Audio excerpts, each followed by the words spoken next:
I, like many coaster enthusiasts, love mindlessly browsing through the roller coaster database for the most obscure coasters ever documented.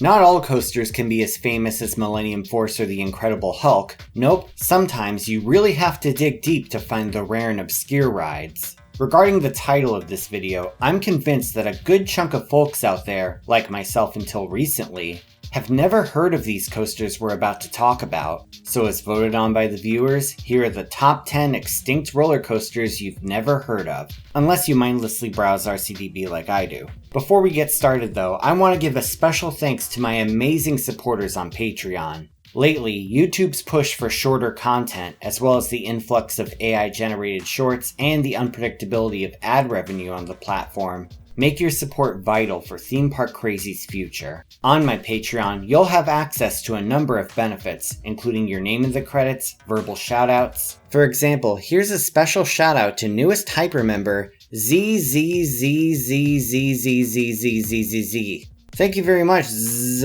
24-hour early video access, early access to ad-free audio of all future uploads, and exclusive video content unavailable to the public. The latter includes a historical 2016 vlog from Coney Island featuring some pretty disturbing stuff. So if you'd like to support the channel, feel free to head on down to my Patreon link in the description.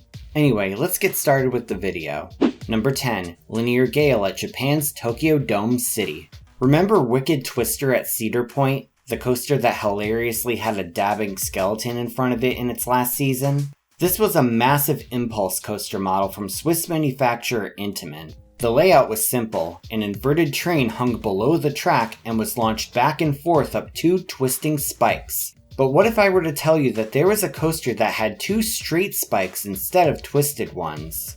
Now sure, most impulse coasters have one straight spike and one twisted spike, but I'm talking about two straight spikes with no twists. Well, you've got the defunct Linear Gale. First opening in 1998, this coaster was actually Intamin's first ever impulse model. As mentioned before, this design featured two simple spikes that the trains would ascend with the help of a 62-mile-per-hour LIM launch. According to veteran coaster enthusiast David J. Ellis, this coaster was quite popular with the locals, though he and his fellow Coaster Club members found the launch to be forceless. Despite the criticism, this coaster ended up operating for over 12 years until its closure on Halloween 2010. Its spot has since been replaced with the Cosmic Traveler Flat Ride. To this day, Linear Gale has been the only double straight spike impulse ever built by Intamin. And while the model is technically still an option for parks, it's clear that parks are more interested in the twisting spike version. Number 9. Hydra Fighter 2 at North Carolina's Wet n Wild Emerald Point. Theme park season peaks in the summertime, and naturally, water coasters are a great way to help guests beat the heat. From Journey to Atlantis to whatever the hell the Fabry water jumping is, there's no shortage of soaking wet thrills. If you're a longtime fan of Carowinds, you may also remember the Flying Super Saturator. Built by American manufacturer Setpoint, this suspended coaster allowed passengers to empty water tanks on guests below with the push of a button, all while guests on the ground could spray water back at them. Later on, one of these coasters was built at Hershey Park in Pennsylvania. But in between both installations, Dutch manufacturer CariPro premiered their own take on the concept. While the Setpoint version was a modified rendition of their Swing Think suspended coaster model, CariPro's version was specifically meant for water parks. Known as the Aquaflyer, only one of these coasters was ever built, and it operated at Greensboro's Wet n Wild Emerald Point. Just like the Setpoint version, this coaster allowed guests on the ground to spray water at passengers. Guests on board had buttons as well, but instead of dropping water from the ride vehicles, they triggered a number of water effects on the ride. Believe it or not, this coaster is borderline lost media, as no video footage of it is known to exist. Plus, I could only find 2 usable photos of this ride from the park's Facebook page. Thank God for Throwback Thursday. This is likely due to its short lifespan. According to the park's website, the coaster only ran for 1 year due to technical issues and upkeep. Afterwards, it was left standing but not operating until it was finally torn down in 2007. Funnily enough, despite the lack of footage, there is footage of a near-exact copy of this ride at South Carolina's defunct Hard Rock Park. After reportedly purchasing the rights to Caripro's design, American manufacturer Premier Rides built a similar attraction called Slippery When Wet, named after the famous Bon Jovi album, I hope. Sadly, this ride would also operate for just about a year, and while it was moved to a Vietnamese park later on, it never actually opened there. Truly one of the rarest coaster types. Number 8. Russian Mountains at Russia's Belinsky Park. Or Mountains, I know the way I pronounce mountains pisses off a lot of people. Named after literary critic V.G. Belinsky, this coaster first opened in the mid-1970s. According to roughly translated history, park engineers were impressed with the German-built roller coasters operating at Moscow's Gorky Park at the time. So they, along with park management, were interested in making a homemade Russian coaster to compete with the best that Europe had to offer. After getting the green light for construction, a team of engineers was formed, and equipment and materials were swiftly acquired. This coaster was hand-designed and profiled, with a pipe-bending machine made from a rear axle of an old tractor. In order to save money on steel fabrication, the coaster was built on the side of a hill, allowing for shorter supports and an interesting terrain-based layout. Still, construction on such a steep slope proved to be challenging, especially during the harsh Soviet winter. According to the book Emerald Treasure of Penza, the project involved, quote, successes and failures, overdrinking, sorrows and joys. That pretty much sums up drinking vodka in a nutshell.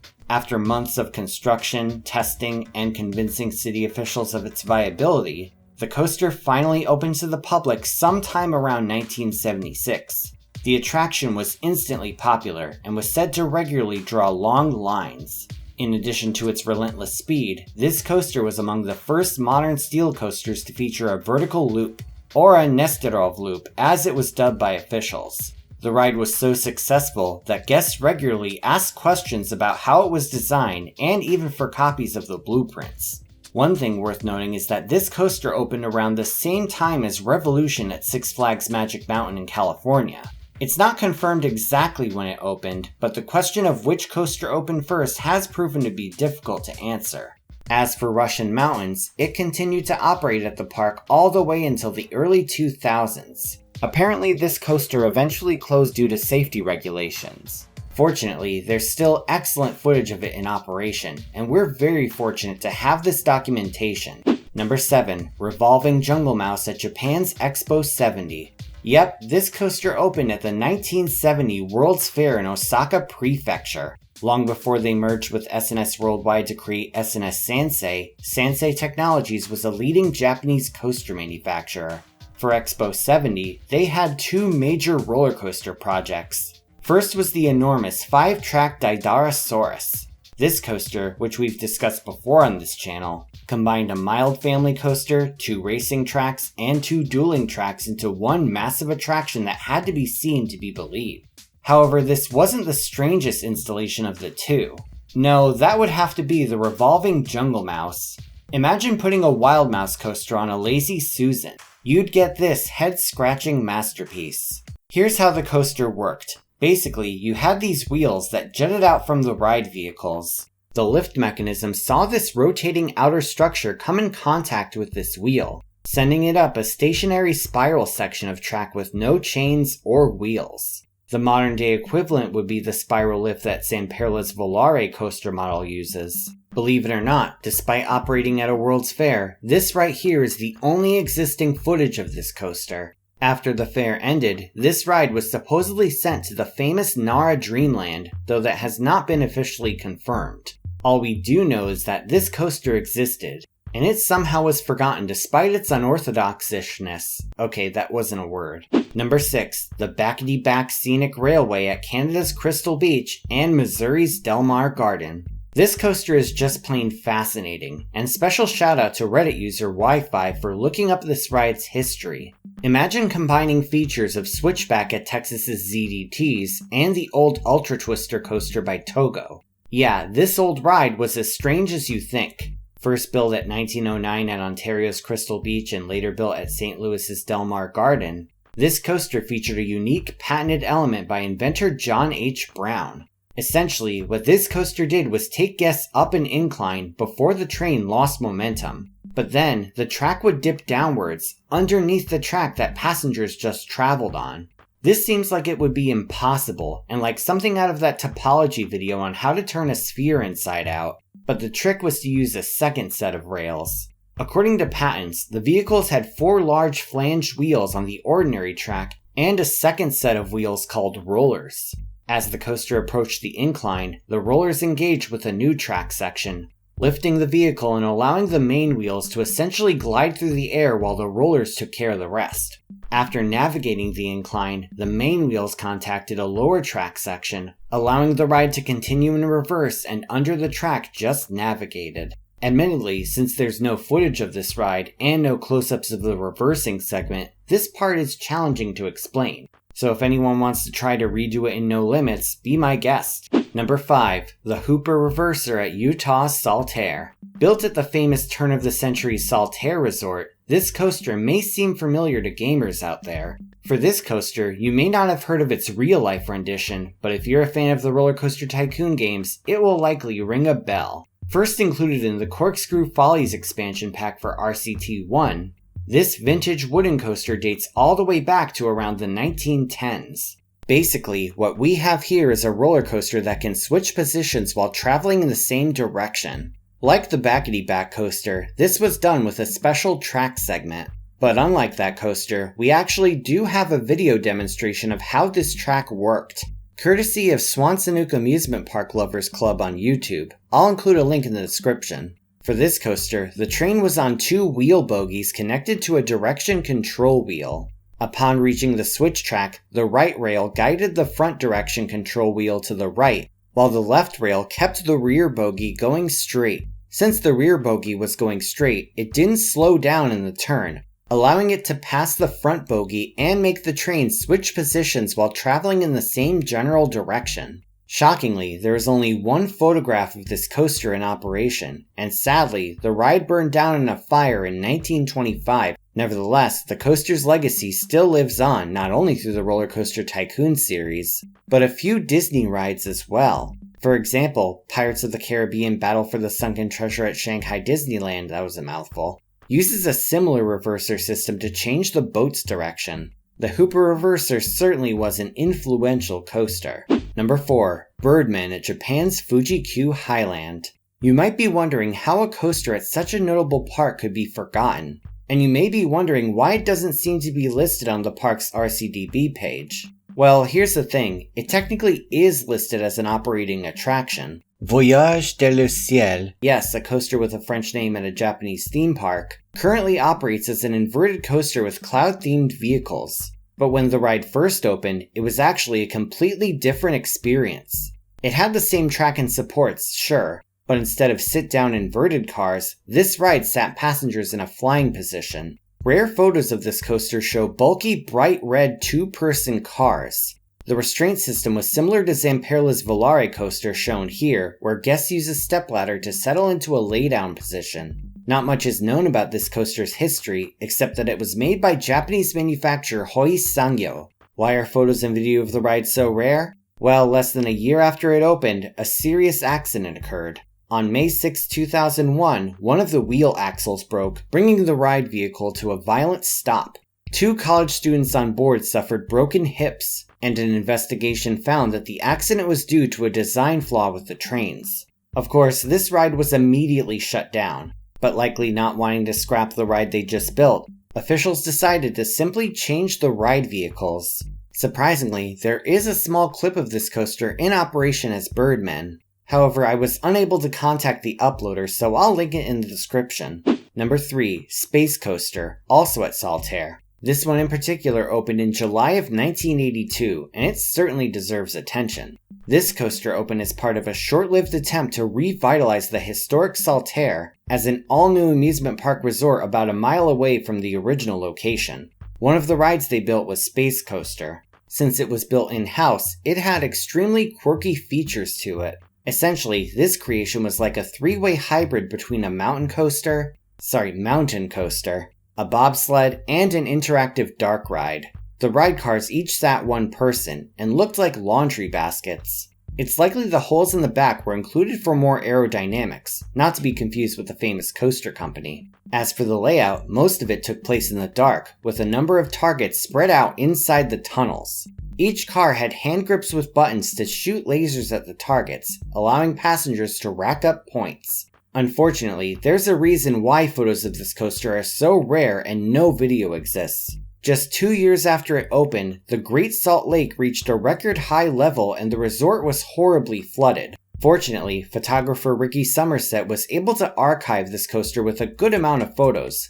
Number 2. Unnamed playground coaster at Belgium's Sint Jansberg Technical School. Around the mid-1950s, the Moza RT Technical School in Belgium's Flemish region, then known as Sint Jansberg Technical School, was home to a robust metal and steel department. Students were encouraged to express their creativity with their designs, and what better way to express such creativity than with a roller coaster? Hell, that's what Phineas and Ferb did in their first episode, so why not a Belgian technical school? This coaster was part of a large playground, and it was like something out of a dream. Students climbed up a tower where they would board one-person cars. They were then sent down a pretty impressive drop, and there was even an airtime hill. This coaster, despite how rare photos of it are, proved to be extremely popular. Unfortunately, all good things come to an end, and the original was set to close in 1969. Still though, you really have to give it to these students for making such an ambitious project for the time. Number 1. Bowls of Joy at Missouri's Electric Park and California's Panama Pacific International Exposition. Once again, big thanks to waifive for going in depth on this ride's history. You might be thinking, what the hell kind of name is Bowls of Joy? Well, it may sound like a rejected Lucky Charms slogan, but Bowls of Joy actually has a rich history that's over 100 years old. First invented by Kansas City post office clerk Horace A. Lockwood, this ride took 7 years and almost $500,000 when adjusted for inflation to develop. Originally, it was built for Electric Park in Kansas City and opened in 1913. The ride's name came from its course, consisting of 2 bowls of spiraling track with a bridge connecting them. One bowl took guests up a large helix, while the second bowl sent them down another. This unique, patented design is often described by historians as the world's first launch coaster, though that moniker is debatable. This is due to the unusual way it sent cars up the first bowl. In the center of the ascending bowl was a large truss device with a motor on top. This motor powered a large propeller-like frame that pushed the train up the spiral. Once again, this is much how like the Zamperla Volaris lift operates. On a side note, this is certainly the most times I've ever talked about that model in one video, and it hurts. This lift brought the cars to a decently fast speed of 30 miles per hour, which was pretty fast for the time. The constant acceleration of this lift is what leads people to label it as a launch coaster. To balance the weight on the truss, a second propeller was built on the opposite side in the eventual prototype. After reaching the top, the cars would cross the bridge and enter the second bowl, taking a long banked helix downwards. This design was bizarre, but the ambition was certainly there. Unfortunately, that ambition led to several problems with this ride. The coaster was closed on opening day and had to undergo weeks of testing and mechanical adjustments to reopen. That said, it's unknown when exactly the ride was removed. 2 years after the prototype opened, another Bowls of Joy ride made its debut at the Panama Pacific Exhibition World's Fair in San Francisco. This ride was pretty much the same, except the ascent bowl was larger. Despite officials advertising the ride's improvements, it wouldn't be long after the fair opened before this coaster closed for weeks. On April 15th, there was a fatal accident after a passenger attempted to exit a moving vehicle. The ride did reopen in May, but tragically, another death occurred on June 2nd, when a passenger fell out of their vehicle. This closed the coaster for about a month for safety modifications before it reopened. By the end of the fair, the coaster was said to have performed extremely poorly. Between the modifications, downtime, and lawsuits, it's likely that this ride didn't even break even. Still though, despite its problems, it was pretty innovative for the time, and it would make an amazing episode of Failed Coasters. There's even more to this story that I didn't bring up here. However, since there isn't any known footage of this ride, I'll probably need to get a 3D model of it. So if you're interested in making a fan-made rendering of this coaster, feel free to contact my email in the description and I'll be happy to feature it. Now it's time for the comment shoutout program. This is where I take 5 random comments from my previous video and read them out. These comments come from my top 20 strangest dark rides video. Travis Wilden 888 says, "To be honest, I think Donkey Sherry is the best in my opinion." Death Metal Pokemon Fan 6827 says, "It's a shame that the Knights in White Satin one closed. Since I love rock music, including the Moody Blues, so that would have been really cool to experience." Charlie PU9BX says, Bubbleworks. I think that was probably my first dark ride. My mom and dad took me and my brother there when we were kids, and I kept asking where we were going. My dad kept saying we were seeing a man about a dog, so imagine our surprise when we ended up at Chessington.